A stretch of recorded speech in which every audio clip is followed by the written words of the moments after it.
Hello, and welcome to Homeschool Moms Unfiltered. I am your host, Megan, and my amazing co-host is... I am Amanda. Hello. We are your homeschool haven for messy, imperfect, real-life discussion about homeschooling. We never show up here pretending our lives are so perfect, and you end up walking away feeling like crap about yourself. That is not how we roll. No, it definitely is not. So another thing that really sets us apart from the homeschool community, a lot of homeschool communities anyway, is our progressive stance. Here, we believe that love is love, science is real. Yeah, that means the earth is round. Women's rights and trans rights are non-negotiable. And come on now, that was not a freaking Roman salute. Roman salute my ass. So you can relax here. We will not lull you into a false sense of security and then start spouting cult rhetoric midway through the episode. What will we be talking about today, though? We're going to be talking about deschooling. And this is a topic that we feel like we cannot really spend enough time discussing for a couple of reasons. So we're going to dig into that.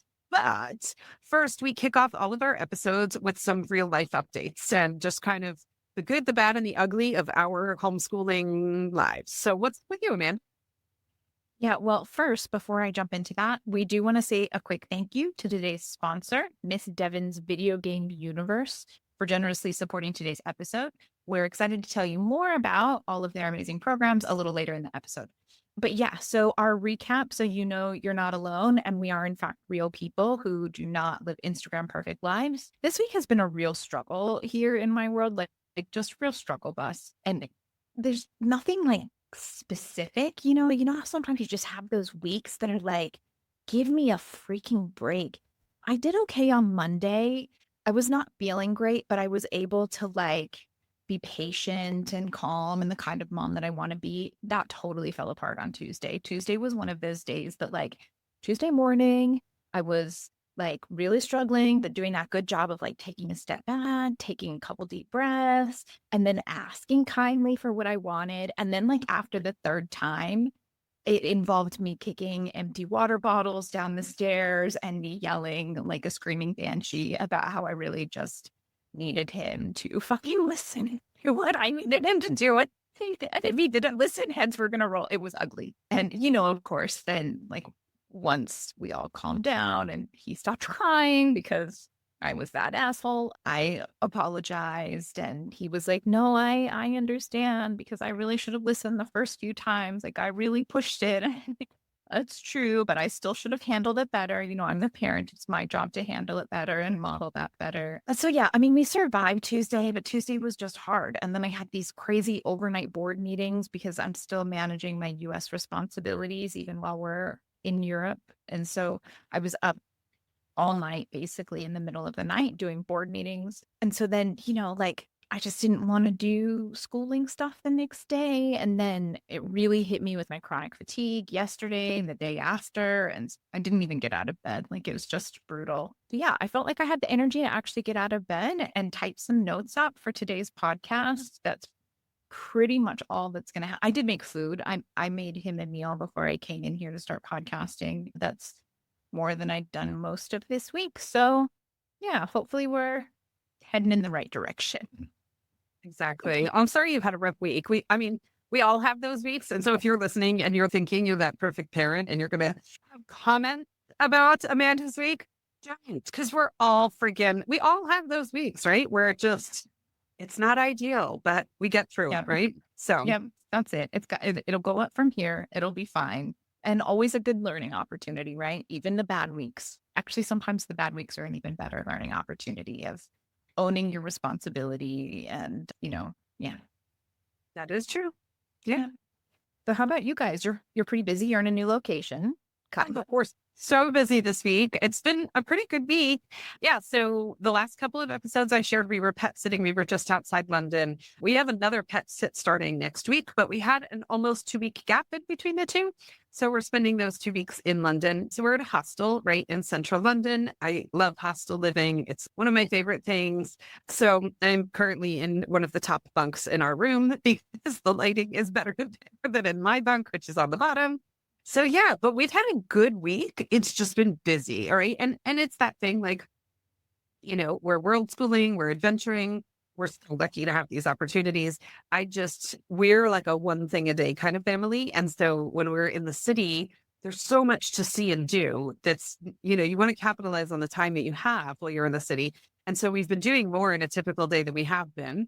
And so then I feel like a little bit guilty because then I feel like more work falls on Amanda. I'm not like I'm like, I swear I will be online later and I will help with some of the responsibilities of the things that I helped create. So, but I know it's short term. Tuesday we're going to be outside of the city again for a 3-week pet sit. And then I'll be hunkered at home and I'll be able to catch up on life. And it's not just Amanda that I'm being on. I'm not like 20 things for 20 people. But it's good. We went to Brick Lane the other day and my daughter found her prom dress, which was super exciting. There's these pop-up hubs that happen that are about a week long. And then some people tack on like a week before and a week after. So there's a prom that's happening in Budapest in May, and we're doing that. And she's so excited for it. So we went vintage shopping and we tried everything on and a whole bunch of stuff. And she just like didn't quite know what she wanted. And then she found this pair of boots that were these stunning, like super character vintage boots, like amazing. And once she found those, it was like, well, these are now the outfit, right? Like now I just need like a basic dress. So the dress went from needing to have like all this character to just kind of complementing the boots, which made life easier. So she found this amazing dress that went with it that fit her like it was made for her. And she picked up a couple of other things like fun cardigans and like this really gorgeous vintage jacket and stuff. So we had fun there. And then today we were out. She needed some new jeans. And so today we went out shopping for jeans, which is just as awful as it is for us, right? Like there's jeans are just a punishment, right? So thankfully though, she struck gold at the second store. It was a little bit more money than I wanted to spend, but because she found jeans that fit, I was like, I don't even care. Like if we could just call this a day and be done with shopping for jeans, I'm good. Let's just go. So she managed, but she really did need some new jeans. So I was like, okay. So yeah, we went to see Operation Mincemeat last night, which sounds like the oddest name for a play ever, but it's based on a true story about an operation during World War II based in England. And it was amazing. There's a movie about it on Netflix if you can't get to the theater. Also really good. It has Colin Firth in it. And it's in the US playing on Broadway for like 20 weeks. So I'm hoping at some point they'll have traveling companies that'll go out and more people will have access to get to go see it. But it was incredible. So yeah, so it's been busy, but I mean, all good things, but just busy. So I promised Amanda that when we're done podcasting today, I will not leave the hostel anymore today and I will sit and get some things done. Yeah.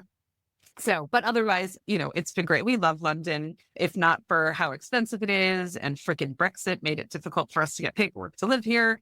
We would live here in a heartbeat, but it is so expensive. I have neurodivergent kids and one of my kids is autistic and food is a really big thing as far as food textures and smells. And it has to be exactly a certain way and all that kind of, he only eats like 5 things and whatever. And so they have a self-catering hall here at the hostel, which is just like a kitchen area. And it's beautifully stocked. There's pots and pans and knives and cutting boards and everybody cleans up after themselves. And you can have like a little designated space in the refrigerator and stuff for your food. And so the first thing I did when we got here was I went out and I bought like a little George Foreman grill. It was like 30 pounds, but which is like $35. But I was like, okay, $35, but if I can grill him chicken twice a day, every day, as opposed to having to go get something, budget friendly win, because it's so expensive to try to eat out, especially when you have teenagers and they eat so freaking much. I mean, my 17-year-old, where we go to Nando's, which is our favorite chicken place here, he gets a sharing platter, but he doesn't share, right? Like I can't do that every day. My husband would be like on the floor breathing into a brown paper bag if I spent that kind of money every day. So yeah, self-catering hall it is for us. And you meet cool people in the self-catering hall. So I like it. Yeah. All right. So let's dive in. We're talking deschooling today. First of all, I think it's probably a good idea to start with just some basic definitions because we have a few terms that are often confused or used interchangeably, even when they really shouldn't be. And look, we get it. That's totally understandable, especially when you're new and these words all sound quite similar. So yeah, it's definitely hard to keep them straight. We're going to dive into that.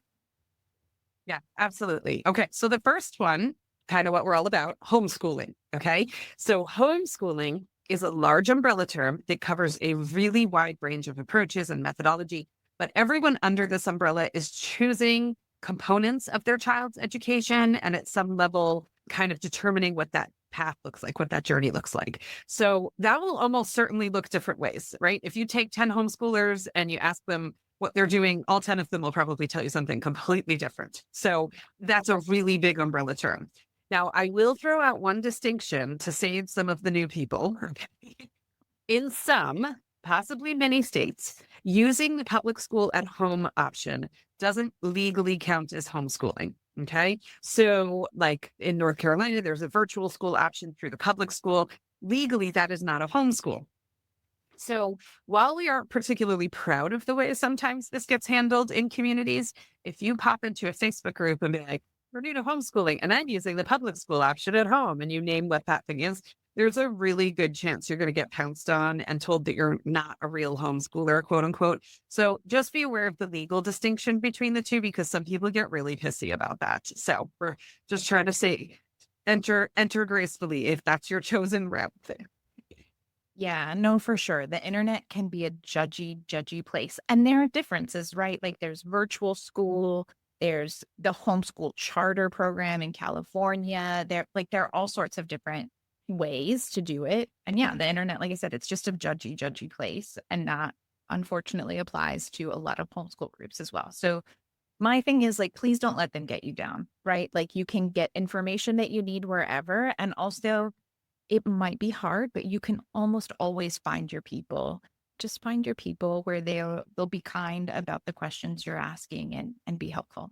Okay, but so our second word or kind of topic we want to bring up is unschooling. Okay, so unschooling and deschooling get mixed up all the time. All the time.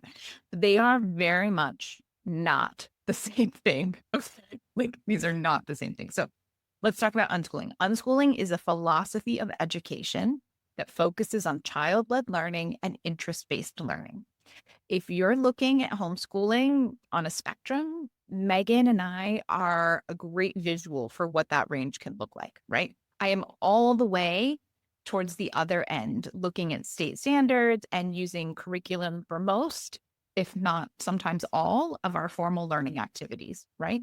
And then at the other end, you have Meagan, who is following her kids' interests and using those interests to learn core skills and grow and learn all of these amazing things, but really only bringing in curriculum and formal classes when it aligns specifically with what her children want and need for their goals, right? There's very much not Meagan driving the bus over in their house. The thing is, both of these fall under the school of homeschooling as a type of homeschooling. And there are loads of other options and styles in there. It's just that Meagan's version is what's called unschooling. Exactly. And it's all under that one umbrella. So now, finally, we have arrived at our focus for the day, which is number 3, deschooling. So I like to think of the prefix D in deschooling, DE, like detoxing. Okay. I like to think of it as like this is a time period where you can purge often potentially traumatic public school experiences, which happens for many people. We see how many people are like, my kids being bullied, their mental health is suffering. In those cases, you need deschooling more than anybody, right? This is a time to begin thinking of education in new and different ways. I will add here spontaneously that the other people who I think need a lot of deschooling are people with really traditional education backgrounds, right? I mean, how many times do we see people come into groups and are like, well, I have a master's in this and that's amazing. That's so amazing. But it is not a one-to-one correlation to homeschooling. And in some cases, I think it's actually harder because you've had so much more traditional learning methodology ingrained into your brain that the detoxification process is just that much more. Deschooling is just a chance to take a breath for a hot minute, right? I mean, this is a really big life shift if you're coming into homeschooling. Take a breath. It's all good. But Amanda has this really cool analogy. What you got? Yeah. So I like to talk about deschooling as essentially a bad relationship, right? We all know, whether we practice it in reality or not, we all know that if you have just gotten out of a bad relationship, especially if it was toxic or there was some other kind of not good thing happening in it, that you really need to take time between that relationship and your next relationship to, process the baggage and get over the relationship and make sure that you're in a really good place before you get into your next relationship. And if you don't do that, if you go straight from a bad relationship into what's a really good relationship, it's going to make your really good relationship a lot harder. You're going to take all that baggage with you. You're going to bring all that crap.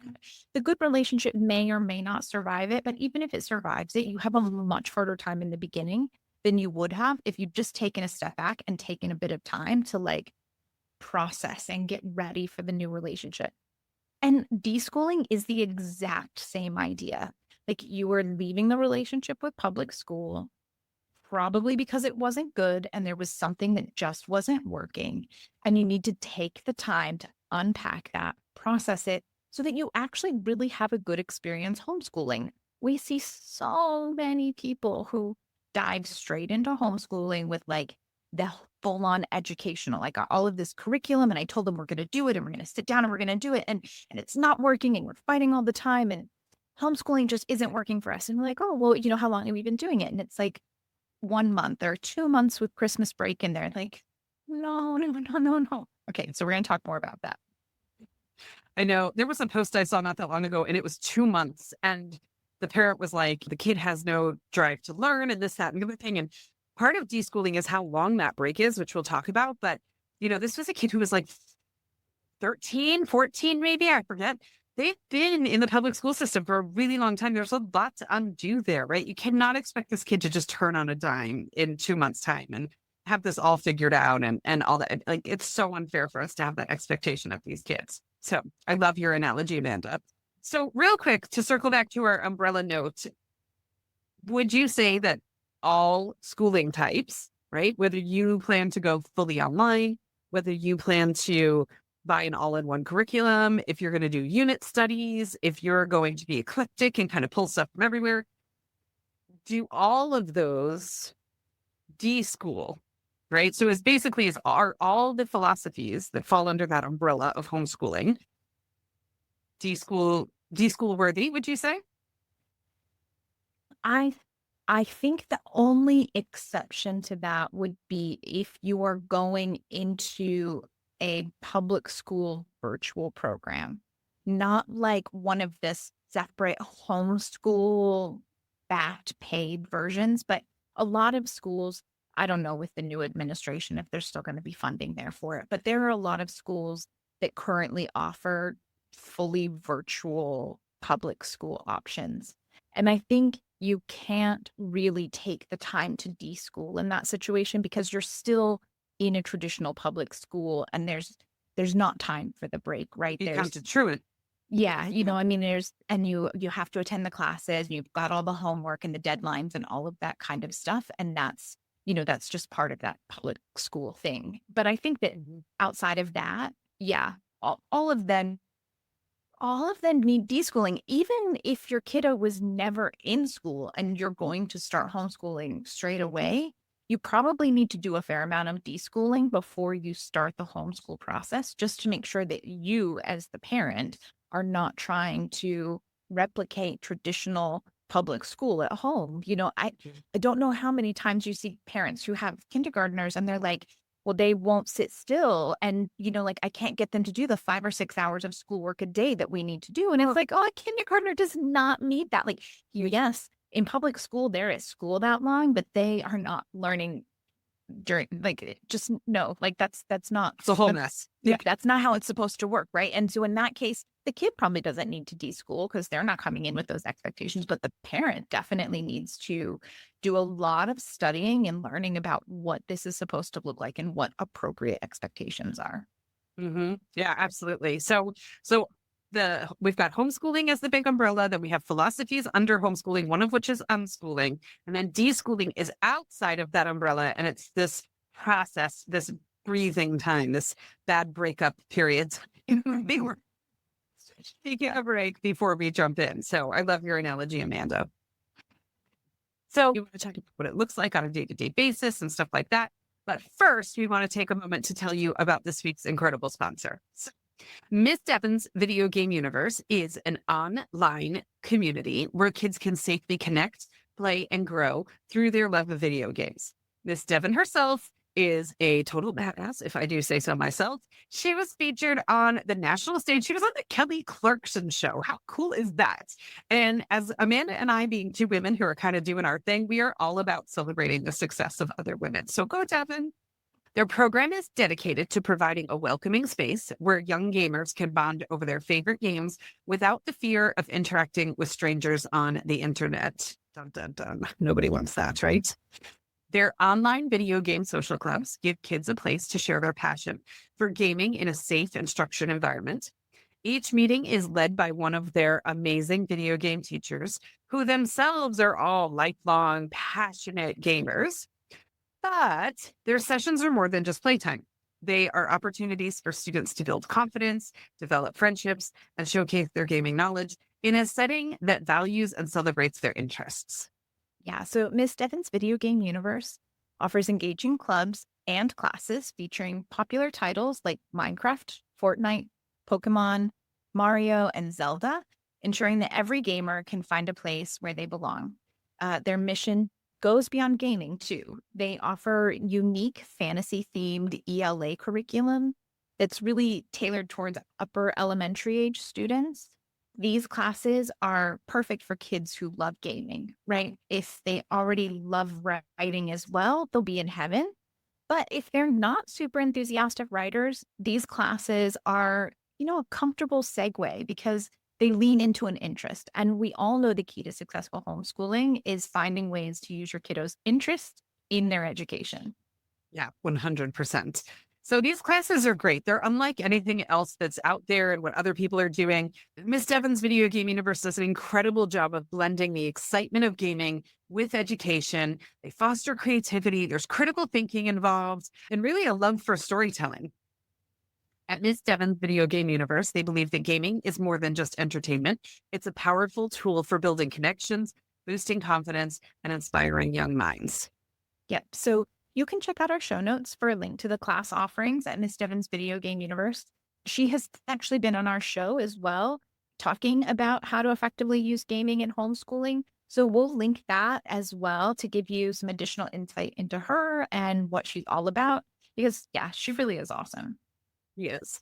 So I'll add on a personal note that my boys have taken classes with Miss Devon and her team for years. During the pandemic, they were in this Thursday night Pokemon Unite club, and the whole house would crack up, right? It was Thursday nights at 7 p.m.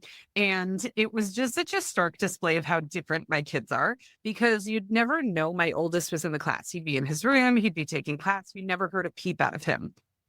My youngest, who plays Pokemon like it's blood sport, the entire house would hear him. I mean, you'd hear him in his room and he's enthusiastically yelling like, go left, I'm on top. It was hilarious. I mean, I'd be on the far end of the house sitting there with my mom and we would just be cracking up listening to how much fun he was having.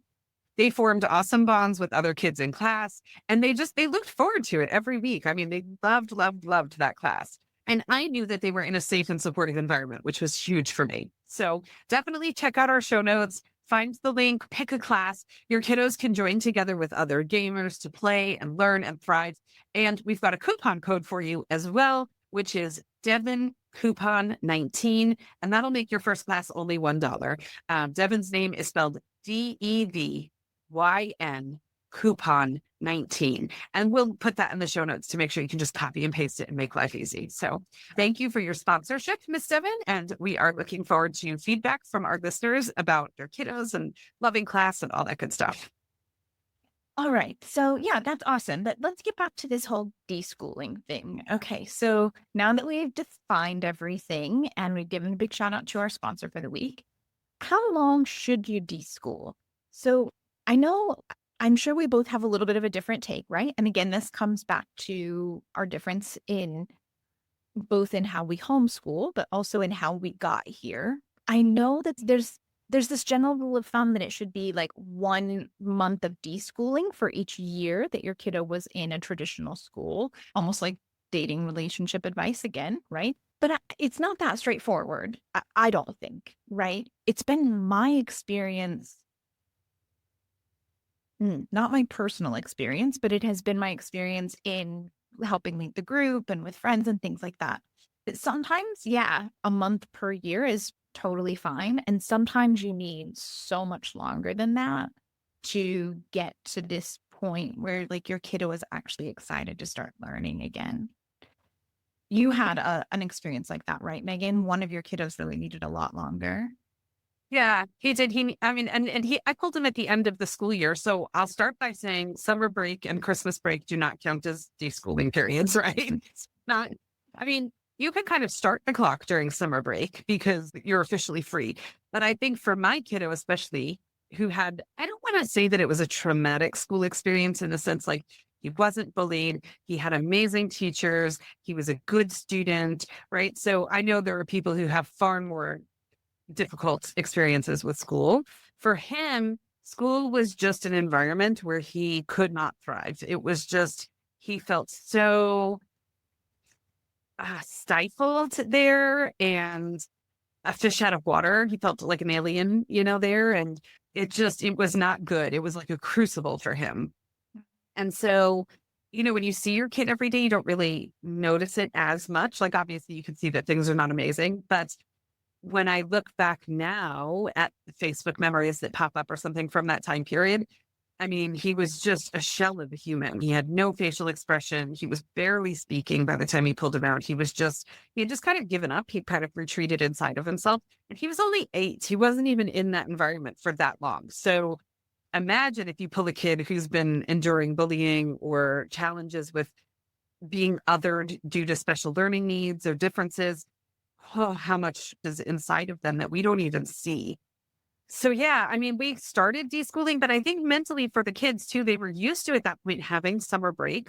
So for him, I think it took not going back in the fall for him to really truly understand, like, I am free. I do not have to go back there. And it took throughout that entire first year for me to slowly see little inklings of my kid eking back out, right? Where he would start laughing and he would joke around and he had interest in things again and stuff like that. It took a long time. And again, his experience wasn't nearly as bad as plenty of the others that I hear out there. He had a teacher who just mothered him like crazy. She was so wonderful. She was so sweet to him. She knew he was suffering. She knew he was miserable and she tried so hard to help him. So yeah, I mean, we needed a lot longer than that. So Yeah. And the other thing too is I kind of mentioned earlier that sometimes it's about the kiddo needing to deschool and sometimes it's about the parent needing to deschool. And in our situation, I didn't feel like my kiddo really needed to deschool at all. We didn't do any preschool or anything like that.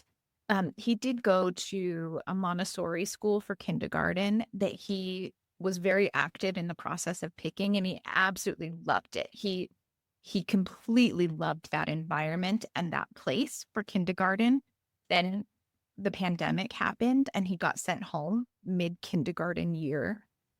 And, I mean, you can't really do a Montessori classroom at home. I invested in some things, but I'm not Montessori trained. It wasn't really working. And so we ended up switching then to like a part-time virtual public school program, but we were doing homeschool stuff on top of it because the virtual thing wasn't really working. He wasn't really learning much, and I didn't want him, just falling behind, and he was bored and he just needed more, and it was fine. But at that point, it was really on me. We stayed with that program for 2 years. And I just wasn't ready to let go of someone else providing the structure and someone else doing that. And it took a lot of looking at what was going on and thinking about what were we fighting about? What were the stress points that we were having most of our issues around? And it was this little piece, the 2 hours a day that he was spending with the virtual program online is where our stress was, and everything else that we were doing on our own that we had picked to do as our own home stuff was totally fine. And we had no issues there. And so, I fought that a lot longer, and I read the books, and I read the websites, and I joined the groups, learning all of these things, preparing myself, figuring out how I was going to be able to let go of this idea that like I'm not sure that I can do this. I think maybe I need someone else to. So I was definitely deschooling myself way more than my kiddo was. He was Mhm. so happy when I was like, look, we're gonna stop that program and you don't have to do that anymore. You don't have to get online and listen to the kids make tons of noise, and you don't have to do Envision Math and Wonders ELA anymore. And he's like, oh, that was me having to deschool.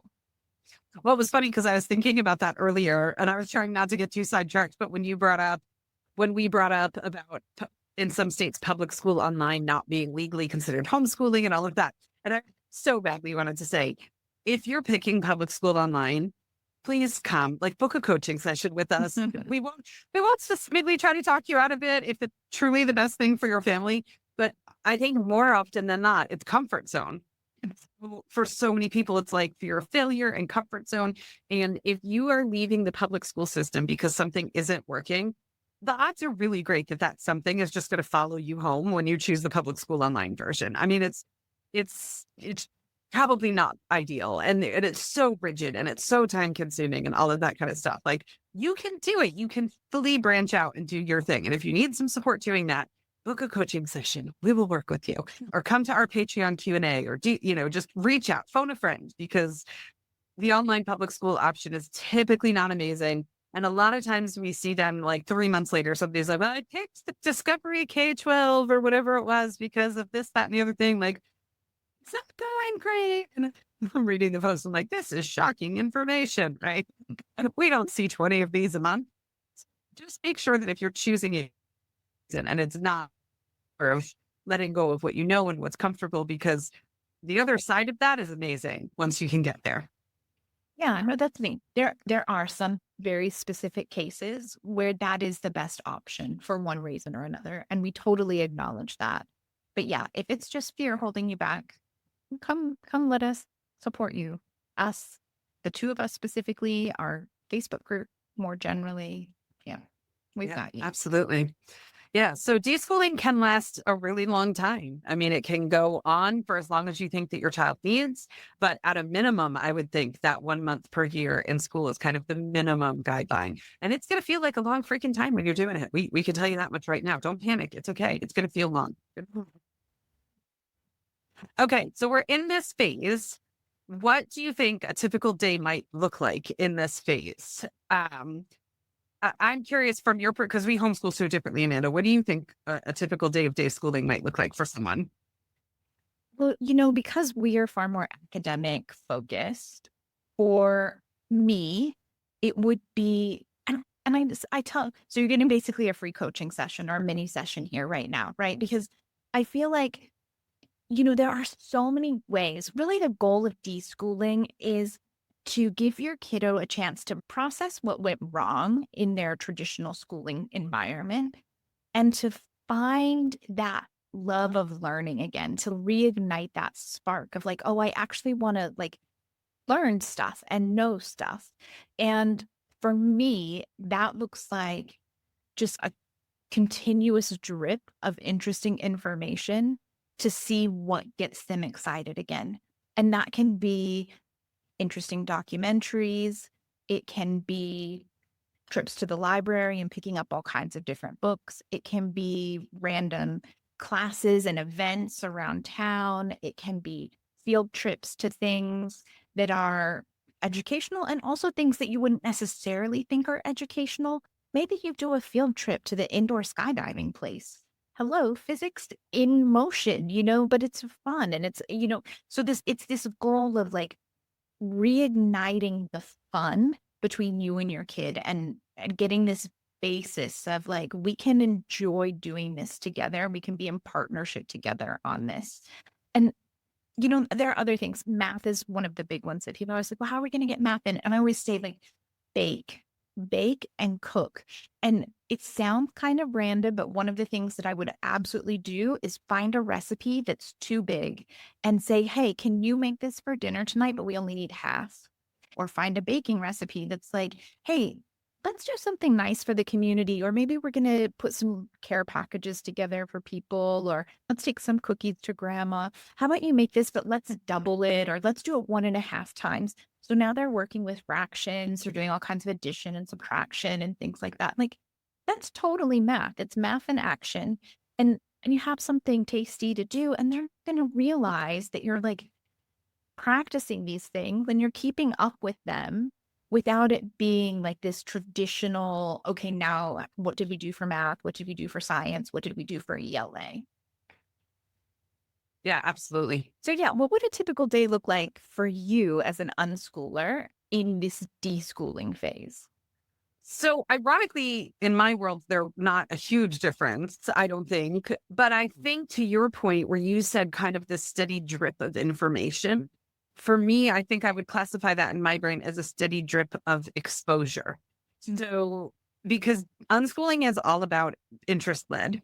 And a lot of times we see people who are like, my kid has no interests, none whatsoever. And I think there's a few things about that. Number one, in the school system, having an interest beyond what was on the agenda for the day wasn't really welcome. If you started asking questions that were on, a related track to what you were talking about, that was still off track. It didn't matter how related it was or how that connection was made in your brain.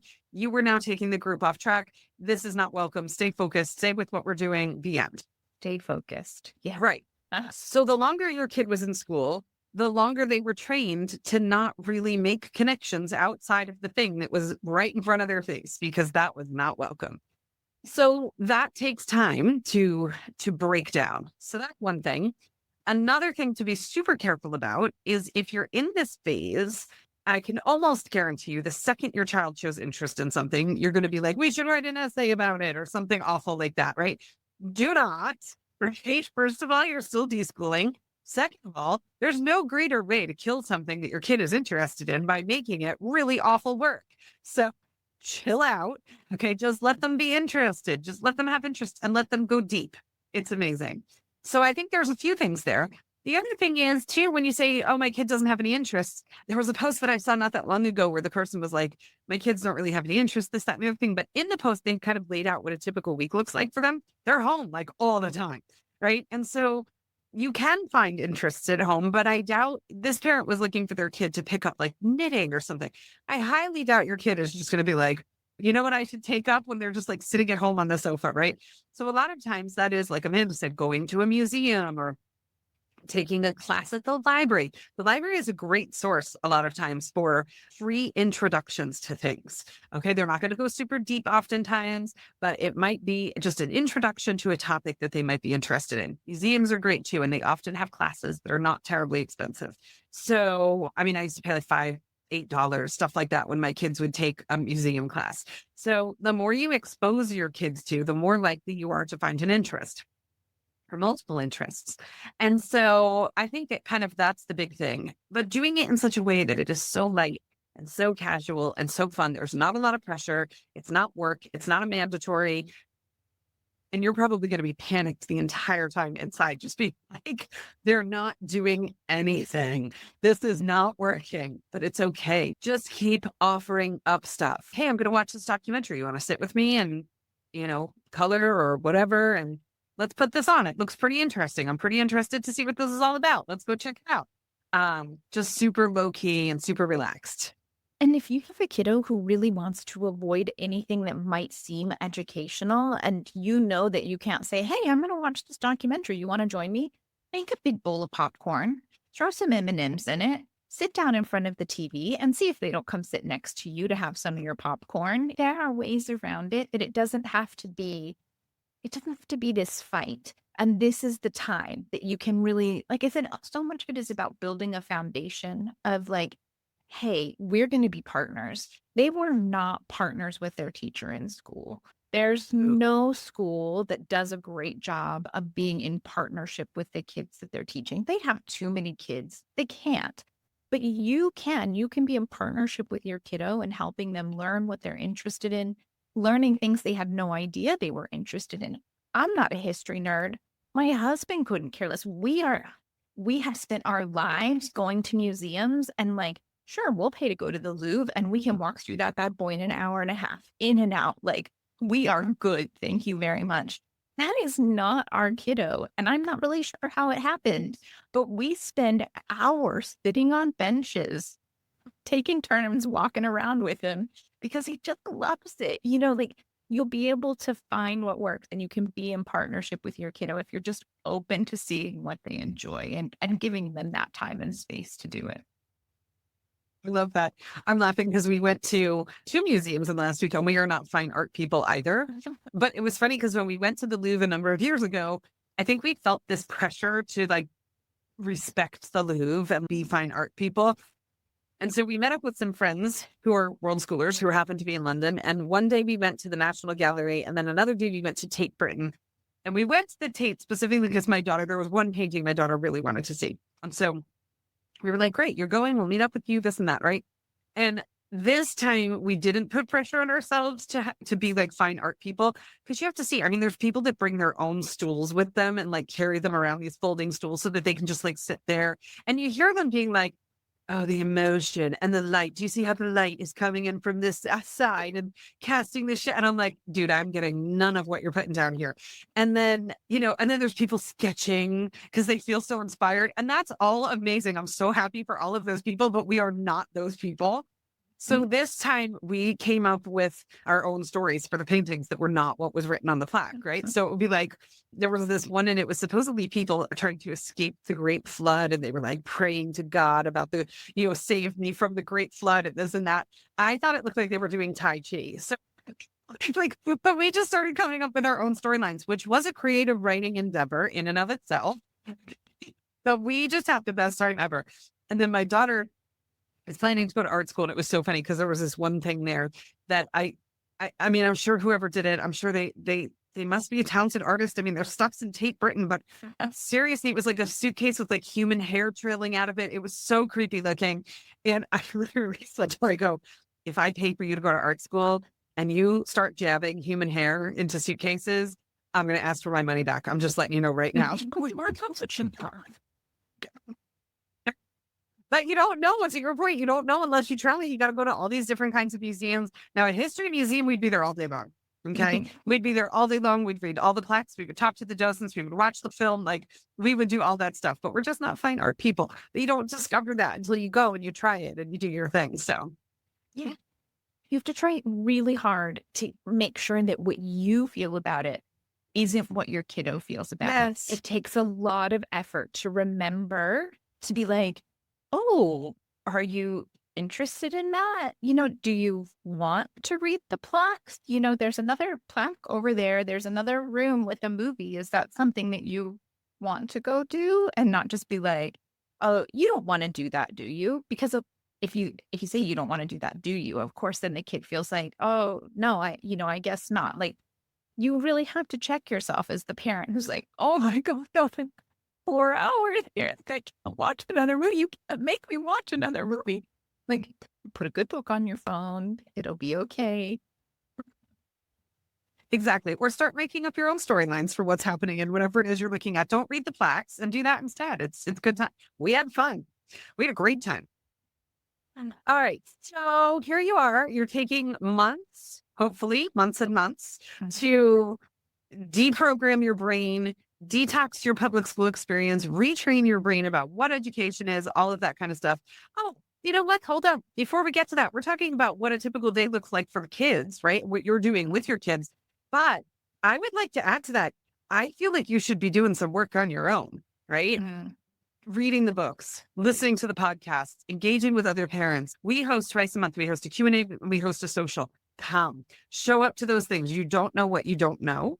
And so just throwing yourself into that environment is so, so important that the work is being done on your end as well. Pick up any homeschooling book you can think of. Some of them are way better than others, but you'll start to figure that out as you go along. So it's all good. So a typical day, if the kid's off, playing a game, playing basketball, rollerblading with friends, whatever, put a good audiobook on while you're folding laundry that's homeschooling. Listen to our 75-ish episodes that came before this one. It's all there. So that's part of that deschooling process for you, not just for the kiddo. So yeah, I forgot to mention that. Sorry. Okay, absolutely. So we're taking months and months and we're doing all this stuff, right? You're doing your work. They're being exposed to things. They're letting go of what their bad experience might have been or what they think an education is. You're exploring, you're finding new interests, you're having fun together, you're bonding as a family. Is this even legal to do? I mean, shouldn't you be schooling? You have registered as a homeschooler. Shouldn't you be schooling is kind of a concern that a bunch of people have. So the answer is yes, you're fine. Legally, you're fine. Because the reality is, deschooling in my mind looks a lot like unschooling, right? So some people go from deschooling and then kind of transition into unschooling and it just becomes their permanent way of being. Other people deschool and then rock serious academics like Amanda does, right? But either way, let's imagine that deschooling and unschooling are similar. Unschooling is legal in all 50 states, 100% legal. So if you're in New York, if you're in Pennsylvania, if you're in Missouri, if you're in these places where you're like, yep, that's me, it is 100% legal to unschool. Oftentimes, what will need to happen during this phase, and it depends on how much you're recording just for yourself in those states versus how much you're submitting to someone else to look at. But it's a matter of taking the things that you are doing and converting them into a language that people who have a very linear view of education will understand.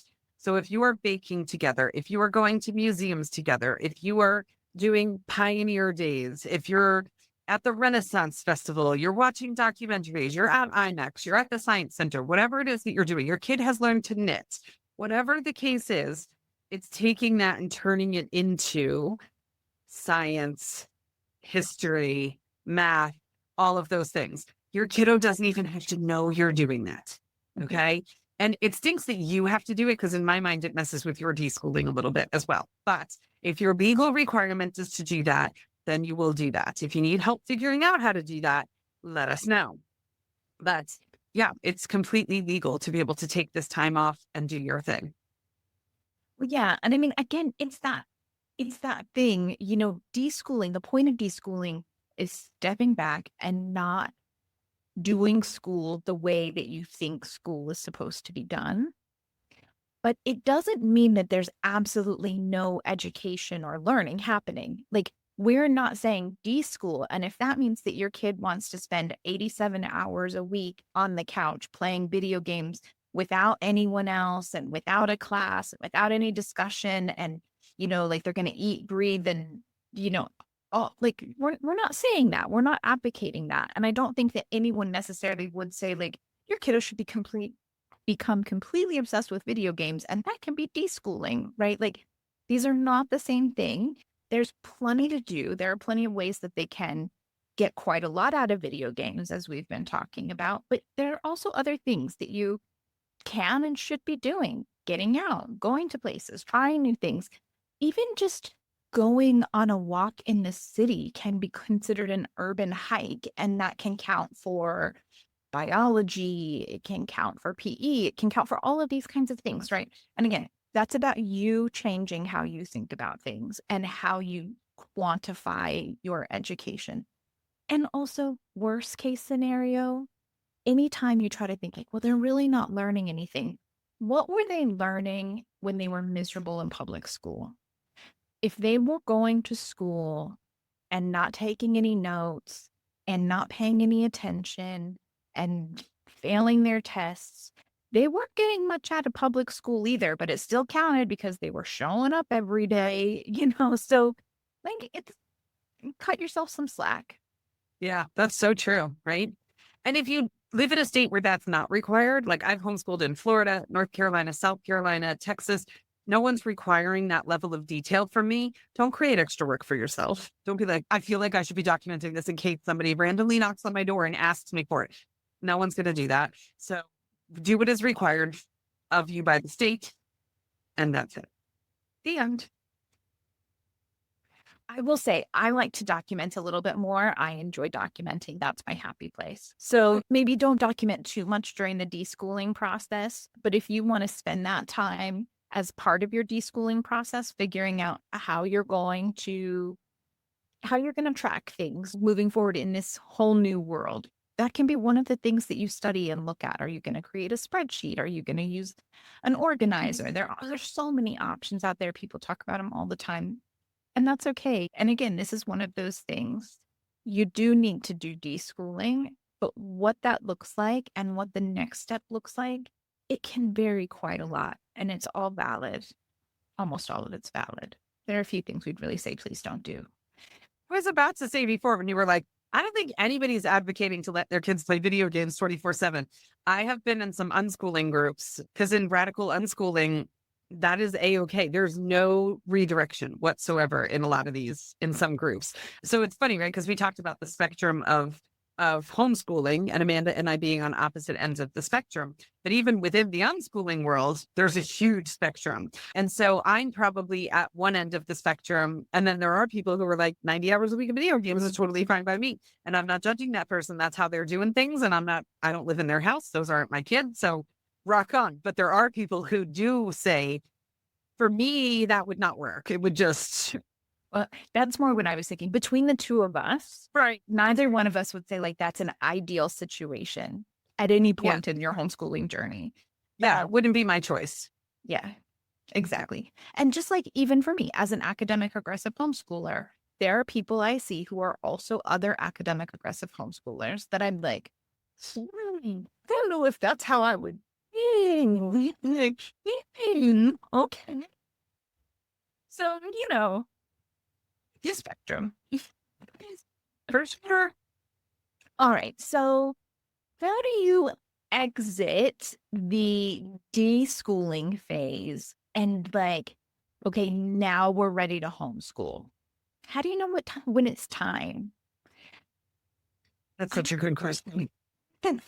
Right? I mean, it's totally going to vary based on your kiddo, the situation that you're in. In my house, again, it was more about me being ready to let go and me being ready to say, let's try this new thing.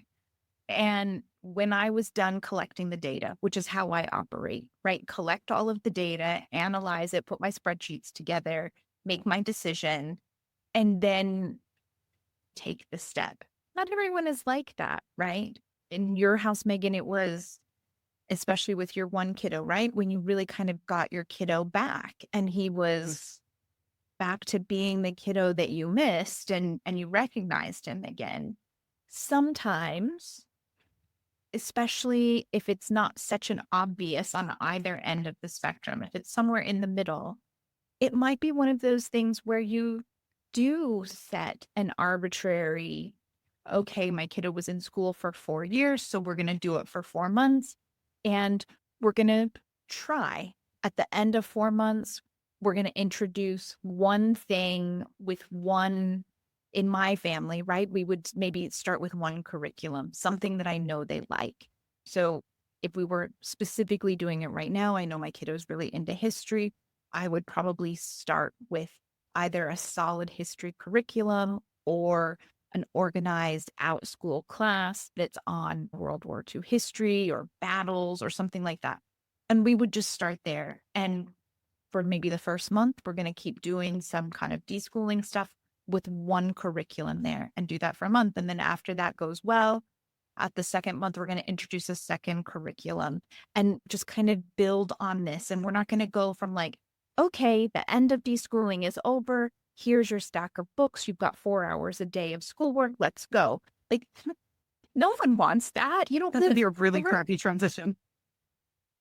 That's awful. But if you're in that deschooling phase, one of the signs that your kiddo might be ready for more is they might start asking for stuff based upon an interest, right? So your kiddo might be like, oh, okay. So let's say you've listened to this episode today and your kiddo is just in some awesome Minecraft with Miss Devon's video game universe. And then your kiddo starts realizing they're into history because you went to a museum or you watched a documentary or something. And they're like, do you know, I looked on OutSchool and they have this really cool class about World War II battles. It looks pretty interesting. Do you want to see it? In no way, shape, or form would I, as the loosiest, goosiest unschooler, be like, no. We're deschooling. You can't do that right now. When we are done deschooling, you may take a structured class. If your kiddo is asking for information, number one, always say yes. Number two, that might be one of your signs that they're ready to start coming out the other side of it as well and just easing on in. So they may give you some signs as well. But yeah, sometimes there's this thought process when it comes to unschooling that we withhold formal classes from our kids because it goes against our philosophy. And maybe there are some unschoolers who do that. I can't speak to every unschooler in the world and how they do things, but I would never, I don't care how the information, if they're interested, yeah, the answer is yes. Go, learn it, do the thing, have fun. I'll pay for it. Have a great day. Yeah. Yeah. And truly, if you need some support and you need to talk it through, like Amanda said, come to our Facebook group, sign up for a coaching session, come to a Q&A session in Patreon. You are not having to do this alone because it's unnerving. Yeah, no, that's it exactly. And we're about to tell you about our Facebook group, and I think it's a great community and you should totally come join it if you're doing that. But things are complicated right now. And if you're like, look, I'm not on any meta platform things right now. Facebook is not for me. We get that, but we're also on Patreon. We are available. You don't have to come to us just through Meta. Now, that said, we do want to invite you to join our Facebook group. If you are on Facebook, we are building this awesome community of people. Hopefully, we're going to get some people added here soon. So, yeah, listen, it's a secular, progressive safe haven that is, I like to call it like this just really awesome little corner of the internet that we're creating. You can connect, ask questions, make virtual friends. Some of the other secular groups have really shown their stripes these last few weeks, this kind of post-election time frame with this, like, we can all just get along BS messaging stuff. We don't agree that marginalized communities should need to agree to disagree with people who disagree about their very existence. We're not doing that nonsense. So come find us. If we sound like your people, come find us. You search Homeschool Moms Unfiltered in like the general search, and then filter from there for groups. There are questions that you have to answer. You'll know it's us because the tagline says secular and progressive AF. If you don't know what AF stands for, it means as fuck. Okay, so it's secular and progressive. Answer the questions. Please be patient with us admitting you to the group. We vet every single profile, every single individual who tries to join the group. We're going to look at the groups we have in common. We're going to look at the other groups you belong to that are public. We're going to go into your actual profile. If your profile is super locked down, we may go look and see if your husband or your partner or something like that, if their profile's open. Like, we're going to make sure that to the best of our ability, we keep this space safe. And then we message with a lot of people as well. Like, hey, we couldn't tell from your profile if you're a good fit. Let's have a conversation and see if it feels like it. But all of that takes a lot of time. Sometimes you catch us at a good time and it only takes a few minutes to be admitted to the group. And sometimes it takes up to a few days. Like I started out today saying I did not feel well yesterday. I didn't approve hardly any yesterday. Then this morning, I was up in the middle of the night because I couldn't sleep. And so I approved some because it puts me to sleep.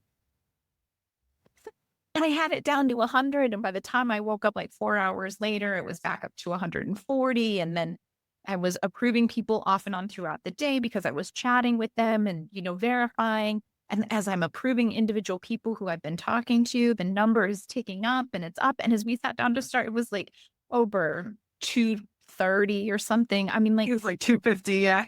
Yeah, we try. We're doing our best. Please, but we are humans. So we would appreciate your patience. We're doing our best. And then sometimes one of us goes to London for a week and starts going vintage shopping and seeing clothes and not really holding up their half as well as they could be. No, but But look, it's there. It's true, but also this is the reality, right? This is homeschooling. This is life. We all have so many irons in the fire. We're juggling all of the things. Very good. Well, we hope you took something away from our conversation today about deschooling. Whatever questions you have, we are available for support. We end each of our episodes with a mantra to spur you on and get your day going. So today's mantra is, deschooling might feel like standing still, but it's actually clearing the path for a smoother, more successful journey ahead. Trust the process. Sometimes stepping back is the best way to move forward. Well, enjoy the rest of your day, everyone, and happy homeschooling.